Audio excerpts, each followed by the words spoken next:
Logic lesson 11, negations and not in and not out rules. So we're going to talk about the logical form of statements, negations, and learn 2 rules that use negations. Let's just do a quick review before we go on to that. To prove that an argument is valid, identify the final conclusion and basic premises. Symbolize each statement in the argument. Construct a proof table to demonstrate that you can get from the premises to the final conclusion using a series of valid inferences. So far you have learned 6 valid inference rules. Arrow out, and in. Use and in to create conjunctions. And out, apply and out to conjunctions to infer either conjunct. Arrow in, you use arrow in rule to create conditional statements by provisionally assuming the antecedent, deriving the consequent. We remember that arrow in rule is an elimination dependence rule. You have learned double arrow in and double arrow out. With double arrow in, you create biconditionals. With double arrow out, you infer conditionals from biconditionals.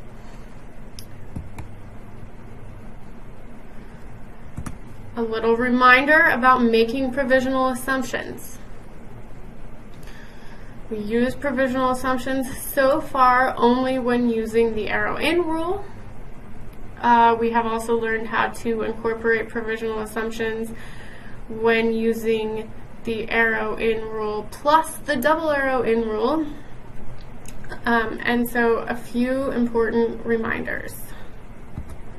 If your conclusion depends on a provisional assumption, you have not shown that the argument is valid. Let's go back to this one. If your conclusion depends on any provisional assumption, you have not shown that the argument is valid. This is the reason we have that column on the left, the dependence column. It tracks which inferences depend on which provisional assumptions. Whenever you make a provisional assumption, have a plan for how you will eliminate dependence on that provisional assumption. Have a plan. When you have a plan, that means you know which assumption dependence elimination rule you're going to use. So far you only know one elimination dependence rule, which is the arrow in rule. But in this lesson you're going to learn 2 other dependence elimination rules. So whenever you make a provisional assumption, have a plan, know which rule you're going to use to eliminate dependence on that provisional assumption. Whenever you make a provisional assumption, set a sub-goal based on your plan for eliminating dependence. And finally, once you have eliminated dependence, do not reintroduce dependence on your provisional assumption. Keep these reminders in mind when you make provisional assumptions. Okay, we'll move on now to the new stuff. Negations. Negations are different from the other logical connectors. The other logical connectors, the arrows, if-thens, the ands, conjunctions, the double arrows, the biconditionals, connect to smaller statements. Negations do not connect to smaller statements. Instead, negations deny the truth of a statement. So unlike the other logical connectors which connect to statements, negations deny the truth of a statement.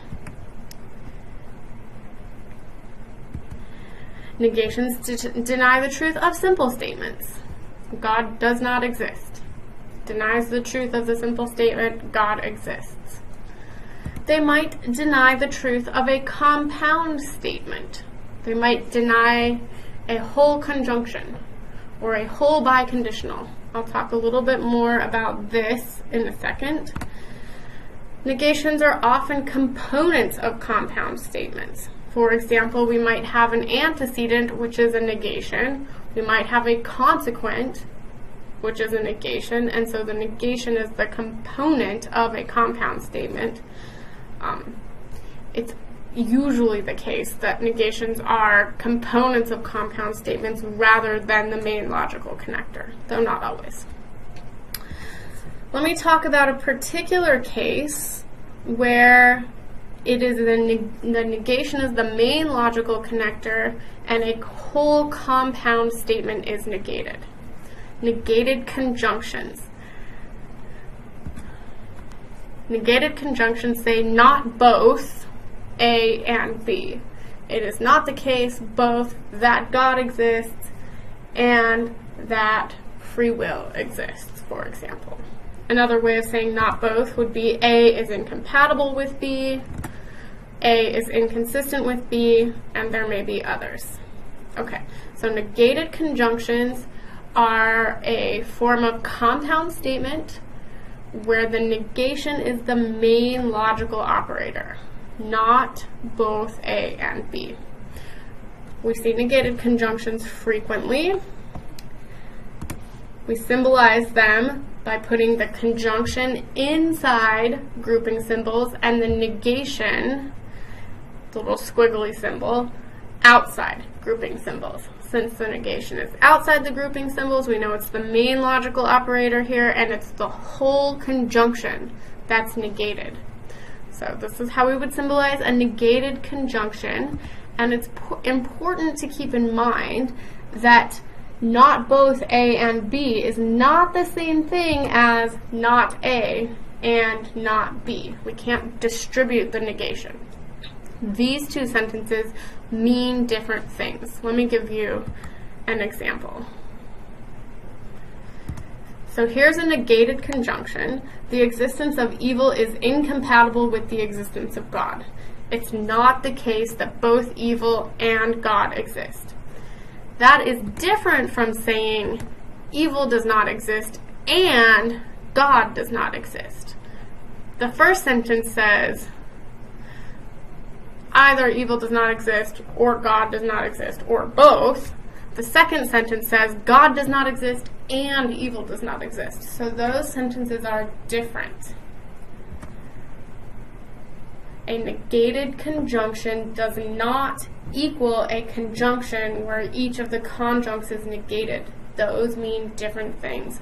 Not both A and B means something different from not A and also not B. Okay, so that's an important case where you have the negation of a compound statement, but as I mentioned earlier, negations often form the parts, the smaller parts of compound statements. Negations are often the components of a compound statement. You will frequently find conditionals that have a negated antecedent. Conditionals with a negated antecedent are a frequent case where negation is a component of the compound statement, but it's not the main logical operator. So here are some words that show that we have a conditional with a negated antecedent. Unless. Unless tells us we have a conditional statement with a negated antecedent. To figure out how to symbolize an unless statement, put it into a standard if-then statement. Without is also very much like unless, and there may be other words that indicate that we have a conditional with a negated antecedent. Let's have an example. Dostoevsky, famous Russian novelist and philosopher, wrote in his Brothers Karamazov, an incredibly long novel, "Without God, all things are permitted." It was a famous quote from this really long novel. Without God, all things are permitted. This is a conditional with a negated antecedent. If we would put the conditional into a standard form, it would say, if God does not exist, then all things are permitted. So, if not G, then P. It's important to keep in mind, right? The only thing that's negated here is the antecedent. The not G. The G is negated. The main form is the arrow, the conditional. This negation only applies to the antecedent here. Okay.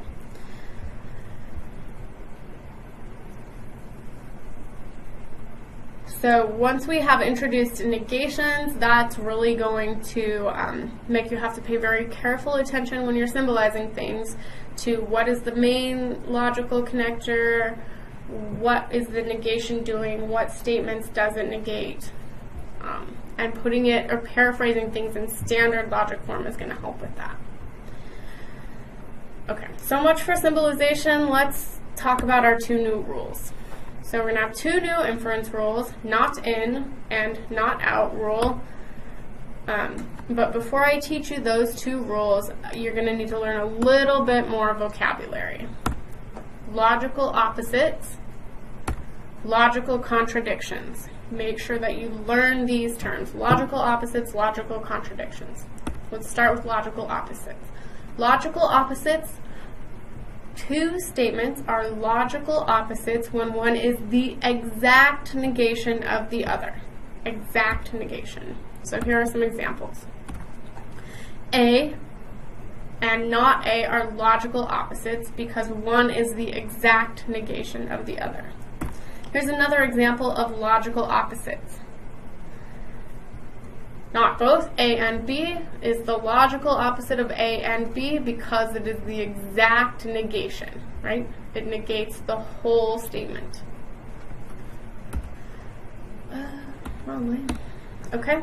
If P then Q, its logical opposite is the conditional that is negated. The whole conditional is negated. This is saying it is not the case that if P then Q. And see how this is different from a conditional with a negated antecedent. In this case, the whole conditional is negated. That's what these parentheses are telling us here. These two statements are logical opposites because this one is the exact opposite, the exact negation of this one. Let's do one more.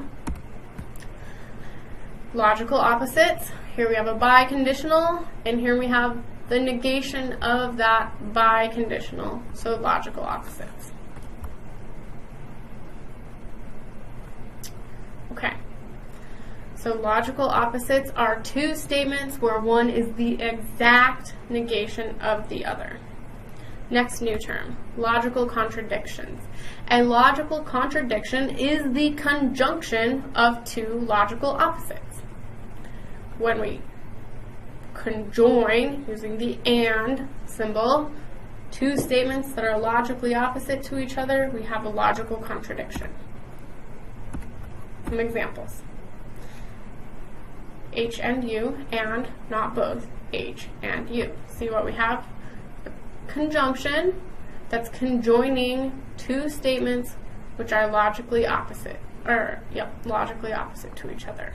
This statement is the exact negation of this statement, and both are conjoined with the and. Logical opposites conjoined together give us a logical contradiction. P if and only if K, and it is not the case that P if and only if K. Logical contradiction. Here's a more complicated logical contradiction, so let's pay attention. And is the main logical connector. It's a conjunction. This side, this conjunct, the left side conjunct, matches what's inside the brackets on the right side conjunct, and that whole thing is negated, right? So the right side conjunct negates the left side conjunct. Even though these are complex statements, the right side conjunct is the exact negation of the left side conjunct. So we have a logical contradiction. Okay, so you're going to need to know those terms, logical opposites and logical contradictions, to apply the not in and not out rules. So Not in and not out are very similar rules. Really, they're pretty much exactly the same rule. Minor difference. Both involve the same strategy of reasoning, and that strategy of reasoning is called reductio ad absurdum. It's a Latin phrase. It means reduce to absurdity. So both the not in and not out rule are forms of this rule, reductio ad absurdum. Reductio ad absurdum is a way of proving that a statement is false. We'll come back to that. Reductio ad absurdum. Provisionally assume a statement.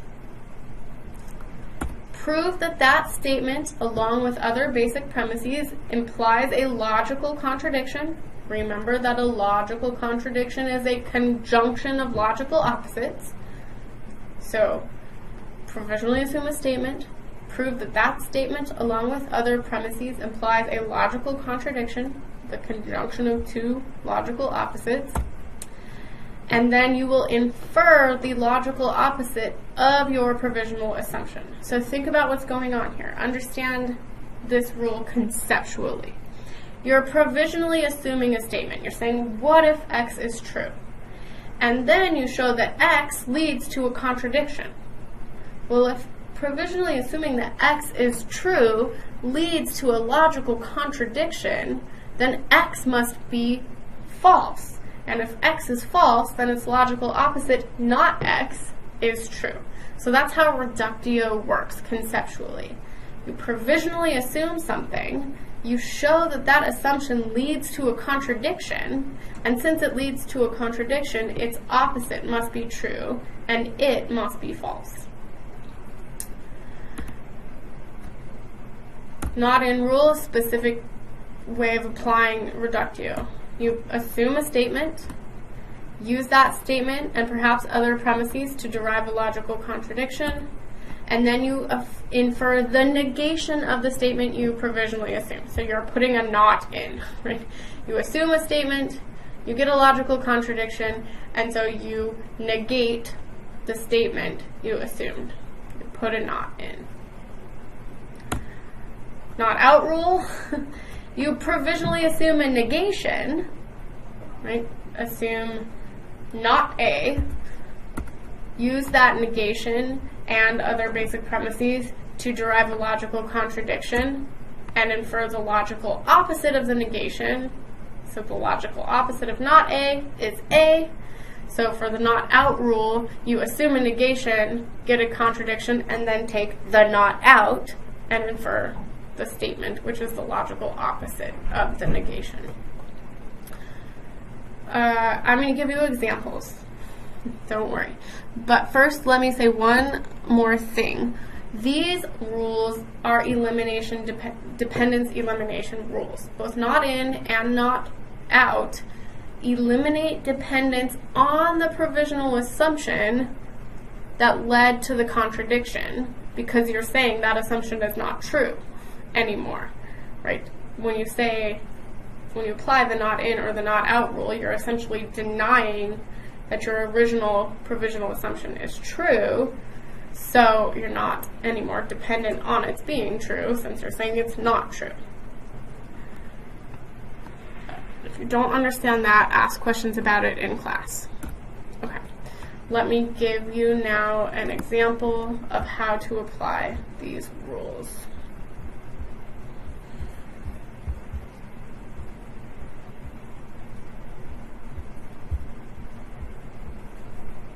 Here we go.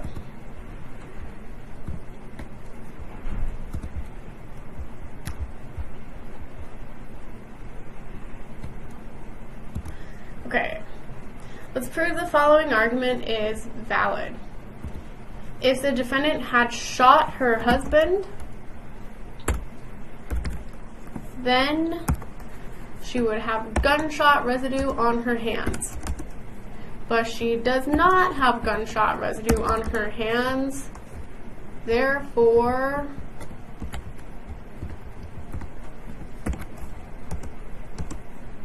it follows that she did not shoot her husband. Okay. set up my proof table as usual, putting my basic premises in. Oops, what's going on here?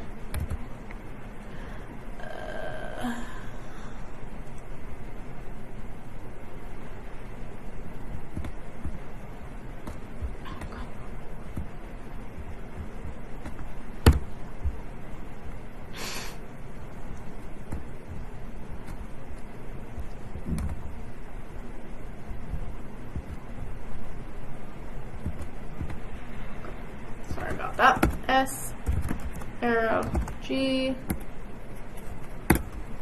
VP, not G, VP. Okay. None of our 6 rules that we've learned up till today are going to help us. We look at our conclusion, we want to get not S. We see no other way of getting not S. So we think to ourselves, okay, I need to try to get not S. I don't see any way to get there. So I'm going to provisionally assume the logical opposite, which is S, PA, with the goal of getting a contradiction. So I want to set here myself a reminder that my goal is to get a contradiction. So any contradiction. It doesn't have to be S and not S. It can be any contradiction. So I'm just going to tell myself that I want to get a contradiction. So what I'm going to do is put, let's see.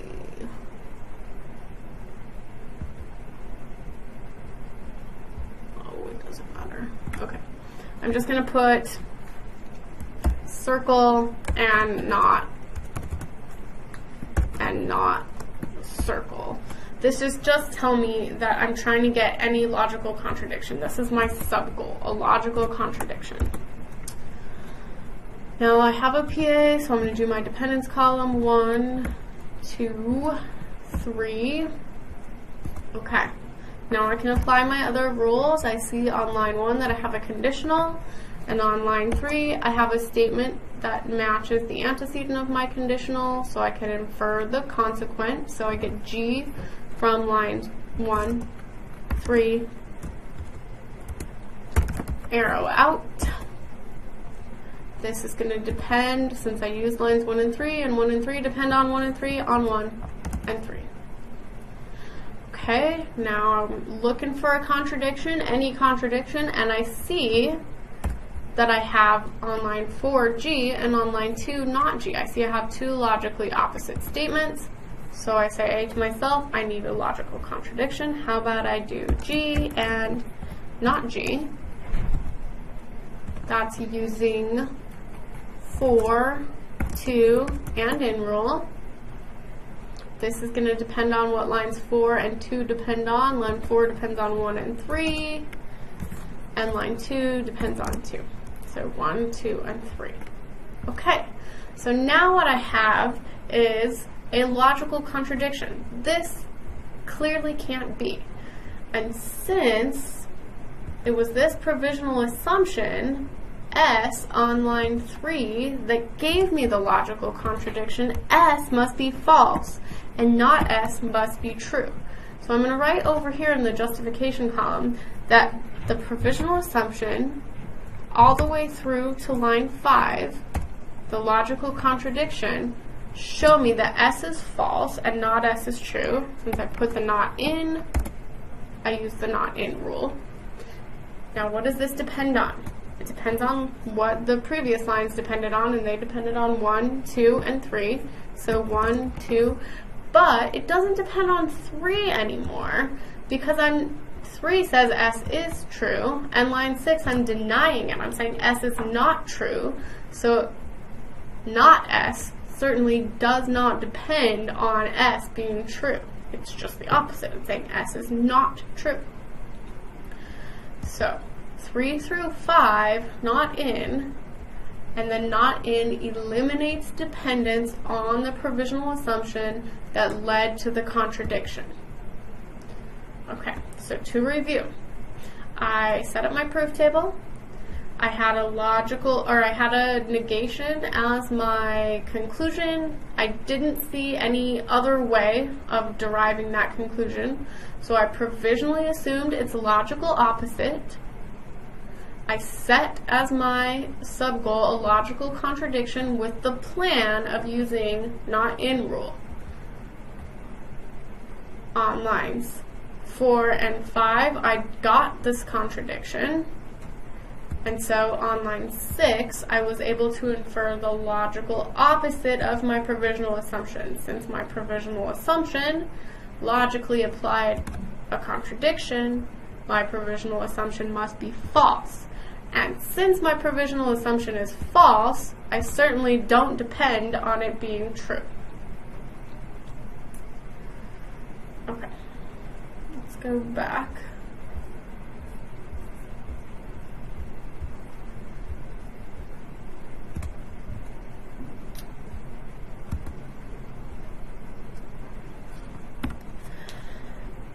That was a simple proof. Longer and more complex proofs will use combinations of not in, not out, and arrow in, meaning your proofs will have multiple provisional assumptions and subproofs within subproofs. It is very important then that you devise a proof strategy. So be strategic when you're solving the proofs. Work from the conclusion, come up with your strategy, then your strategy will involve certain sub-goals, work towards those sub-goals one at a time. To make these strategies and work towards them, you're going to have a very solid understanding of the rules and a certain amount of creativity in figuring out how to apply the rules. If you look on Blackboard, there is now a tab on the left side toolbar that says Handout, and if you click that, you'll see a handout that says Proof Strategies. So you could review some of the strategies on that handout to help you with some of the homework, some more complicated problems on the homework. And before I set you loose on those complicated homework problems, I am going to give you one more example of a complex proof. Let's do it together.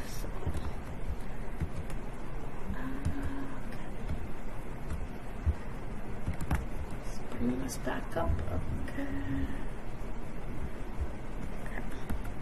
So, here's our proof. P arrow Q, therefore if not P, then not Q. Okay.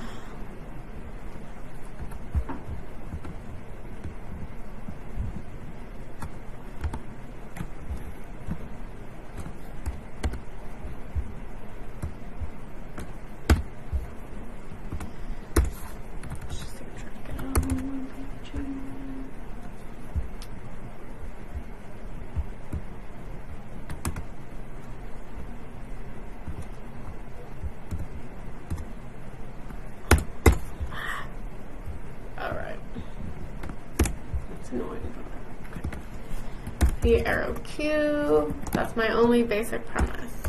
Okay, now I look to my conclusion, not Q, arrow, not P. Okay. I can't do anything with a basic premise. That's a conditional. There's no rule that lets me do anything with a basic premise that's a conditional, so I know I'm going to have to make a provisional assumption. I look at my conclusion. My conclusion is a conditional, so I should decide to do what? If you're going for a conditional, you provisionally assume the antecedent, derive the consequent. So I am going to provisionally assume the antecedent, which in this case is not Q, PA. My plan now is to use the arrow in rule, so I'm going to set not P, the consequent, as my sub-goal over here. Now I'm trying to get not P. So being strategic, I'm just looking at this sub-goal right now, not P. Okay, there's still nothing that I can do. I can't apply arrow out rule to these two because I don't have any statement that matches the antecedent. I'm going for not P. I see no other way to get it, so I'm going to provisionally assume the opposite of not P, which is P. And I'm going to say to myself, I'm doing that to use the not in rule, and so I need to get a contradiction. I'm just going to put circle and not circle to remind myself that now my goal is a contradiction. Any contradiction will do. Okay. All right. Well, now I'm in a situation where I have two provisional assumptions. I have to have a plan for eliminating dependence on each of them, and I do. I'm going to work on them one at a time, and this one first. So, going for a contradiction. Well, you can see where it is, right? I can now do arrow out rule to get Q, which is from lines 1, 3, arrow out. Better remember my dependence column. Basic premises depend on themselves. Provisional assumptions depend on themselves. Here I use lines 1 and 3, and 1 and 3 depend on 1 and 3. Okay. Now I'm going for this logical contradiction, and I see it. Q and not Q, so I'm going to and them in. Good. 4, 2, and in. And I got this logical contradiction. This was my goal. I got it. And I set that goal because I was going to use the not in rule with P. So on line 6, I'm going to say not P.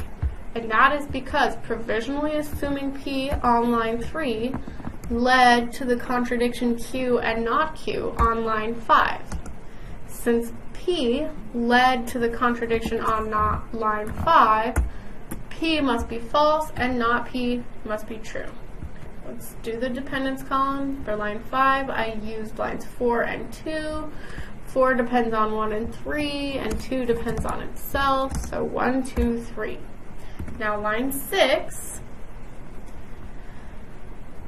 I used lines 3 through 5. 3 through 5 depends on line 1, 2, and 3, but notice line 6, I'm saying that the formula on line 3 is false, right? I'm saying P here led to a contradiction, so not P must be true, and P must be false, and if P must be false, then I'm certainly not depending on the truth of P, so I've eliminated dependence on this provisional assumption. Now my proof's not done because I don't have the conclusion.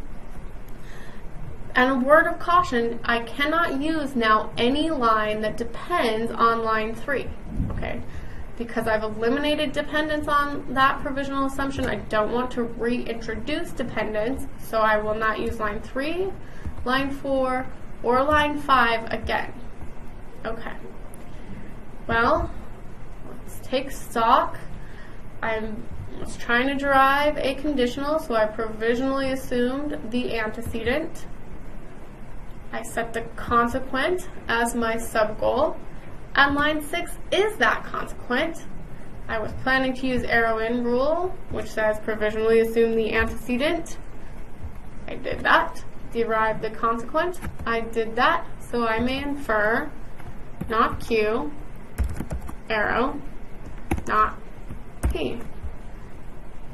Assume the antecedent, derive the consequent, get the conditional. So I did that. Assume the antecedent on line 2. Steps 3 through 6 got me to the consequent. So I inferred the conditional using the arrow in rule. I used lines 2 through 6. I've already eliminated dependence on line 3. And here I've eliminated dependence on line 2 because I'm not saying Q is true anymore, but only if Q were true. So I depend only on line 1. And there we have a more complicated case where we had to do the not in rule inside of a proof using the arrow in rule. I had to be strategic. I had to say, okay, I'm getting a conditional. I will provisionally assume the antecedent, set the consequent as a subgoal.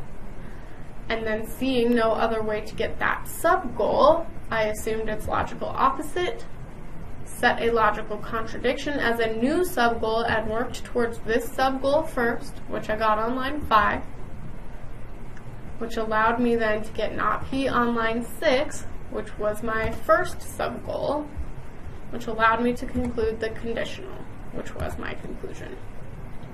Okay.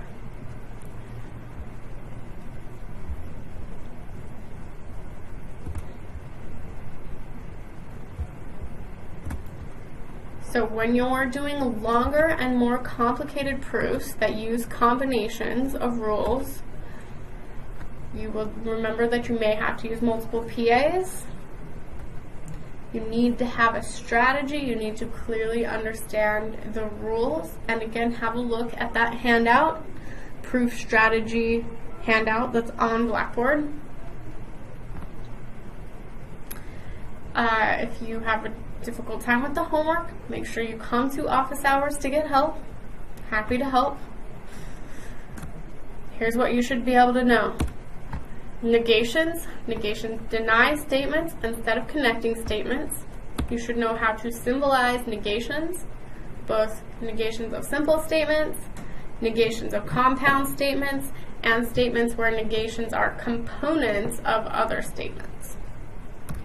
We learned the reductio ad absurdum style reasoning, which is to make a provisional assumption, show that it leads to a contradiction, and then since the provisional assumption led to a contradiction, this proves that your provisional assumption is false. Reductio ad absurdum, by the way, is a good way of showing that non-empirical claims are false. If you remember back to lesson 2, I believe we talked about non-empirical claims. We can't prove them true or false by observation and evidence in the normal way, but reductio ad absurdum is a good way that you might be able to prove non-empirical claims, especially value claims, false by showing that they lead to some sort of contradiction. And not in and not out rules are just forms of reductio ad absurdum, depending on whether you infer a negation or the opposite of a negation. You infer a negation with not in, you infer the opposite of a negation with not out. We talked about doing combination proofs with more than one provisional assumption, being strategic, dealing with each provisional assumption one at a time. Once you've eliminated dependence on a provisional assumption, do not reintroduce dependence on provisional assumptions. And that's it. That's it for this logic lesson.